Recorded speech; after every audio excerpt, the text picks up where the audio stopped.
فیض احمد فیض صاحب کی ایک چھوٹی سی نظم پیش خدمت ہے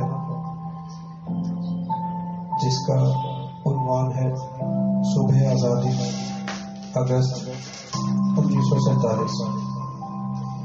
اس کا خلاصہ کچھ اس طرح ہے کہ اس میں فیض احمد فیض صاحب یہ بتانے کی کوشش کر رہے ہیں کہ جس مقصد کے لیے ایک آزاد پاکستان کے لیے بر صغیر پاک و ہند کے مسلمانوں نے جدوجہد کی تھی اور جس کے لیے لاکھوں جانوں کی قربانی دی تھی، وہ مقصد جو ہے اس سے ابھی ہماری قوم بہت دور ہے۔ اور یہ تو پتہ نہیں کتنی دہائیوں پہلے یہ نظم انہوں نے لکھی تھی، اور اگر آج بھی ہم کھڑے ہو کے دیکھیں تو قوم کے معاملات وہیں پر ہیں۔ اس نظم کو پڑھنے کا مقصد کسی پر تنقید کرنا نہیں ہے، بلکہ سچائی بیان کرنا ہے۔ اور جو کچھ فیض صاحب نے لکھا تھا آج سے کئی دہائیوں پہلے، آج بھی وہ بات صحیح ہے، اور پتہ نہیں اگلے 10-20 سالوں تک میرے خیال میں صحیح ہی رہے گی۔ تو شروع کرتے ہیں۔ صبح آزادی اگست 1947۔ یہ داغ اجالا، یہ داغ اجالا، یہ شب گزیدہ سحر، یہ داغ اجالا، یہ شب گزیدہ سحر، وہ انتظار تھا جس کا، یہ وہ سحر تو نہیں، یہ وہ سحر تو نہیں جس کی آرزو لے کر، یہ وہ سحر تو نہیں جس کی آرزو لے کر چلے تھے یار کہ مل جائے گی کہیں نہ کہیں۔ فلک کے دشت میں تاروں کی آخری منزل، فلک کے دشت میں تاروں کی آخری منزل، کہیں تو ہوگا شب سست موج کا ساحل، کہیں تو جا کے رکے گا سفینہ غم دل، کہیں تو جا کے رکے گا سفینہ غم دل۔ جمع لہو کی پرسرار شاہراہوں سے، جمع لہو کی پرسرار شاہراہوں سے چلے جو یار تو دامن پہ کتنے ہاتھ پڑے، جمع لہو کی پرسرار شاہراہوں سے چلے تو یار جو دامن پہ کتنے ہاتھ پڑے، تیار حسن کی بے صبر خواب گاہوں سے، تیار حسن کی بے صبر خواب گاہوں سے پکارتی رہیں باہیں بدن بلاتے رہے، پکارتی رہیں باہیں بدن بلاتے رہے، بہت عزیز تھی لیکن رخے سحر کی لگن، بہت عزیز تھی لیکن رخے سحر کی لگن، بہت قریب تھا حسینان نور کا دامن، سبق سبق تھی تمنا دبی دبی تھی تھکن۔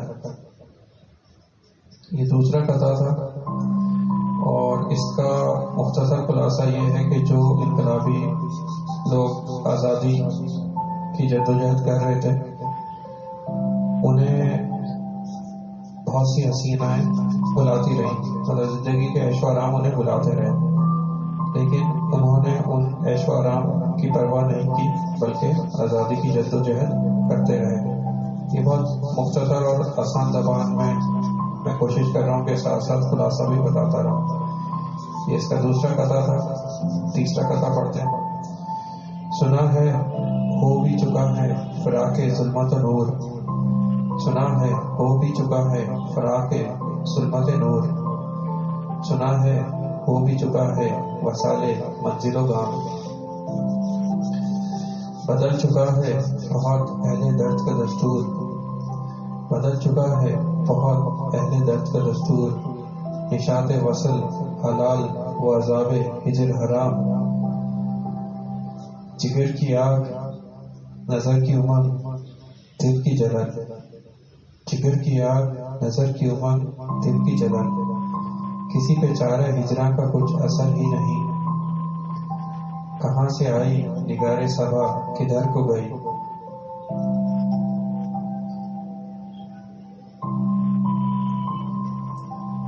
اس قطعے کا مطلب بھی تقریباً ویسا ہی ہے کہ جو بھی کلامی لوگ ہیں وہ اپنے مقصد کے اوپر نظر رکھتے ہیں، وجہ اس کے کہ کچھ دوسری چیزیں انہیں اس مقصد سے ہٹاتی رہیں.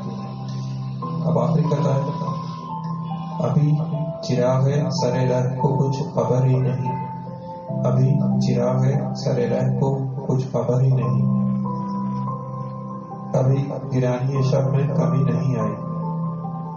ابھی گرانی شب میں کمی نہیں آئی. نجات دیدہ و دل کی گھڑی نہیں آئی.